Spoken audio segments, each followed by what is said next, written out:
Good afternoon, North Battleford. Good afternoon, Philippines. This is Chucky, the one and only Chucky in the North Battleford. Uh-oh. Sa ating ulat panahon, bahagyang nagsisimula na naman ang snow dito sa ating lugar.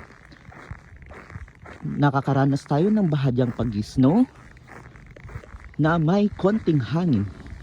At ang ating temperatura ngayon ay umaabot ng negative 23.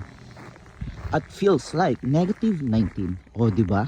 Yes? So, ang payo ko sa lahat, manatili sa bahay niyo para hindi kami maging busy sa trabaho namin.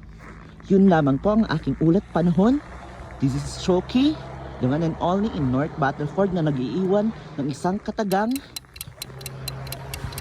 serbisyong hindi totoo lamang. And I thank you.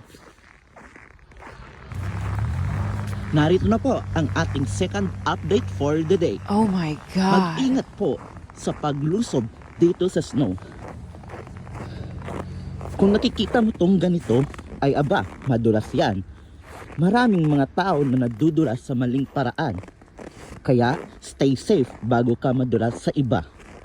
Diba? At ito nga po pala si Chucky, ang nag-iisang Chucky ng North Battleford na nag-iiwan ng isang katagang serbisyong hindi totoo lamang. And I thank you. At para po naman sa ating third na paalala, bawal pong tumawid kung nakaganyan ang sign. Tumawid lamang po pag naka light sign. Huwag maging tanga dahil tanga ka na. Wow! And I thank you. At yan lamang po ang ating ulat panahon, ang ating update for the day. At ito nga po pala si Chucky, ang nag-iisang Chucky ng North Battleford na nag-iiwan ng isang kasabihan, serbisyong hindi totoo lamang. And I thank you.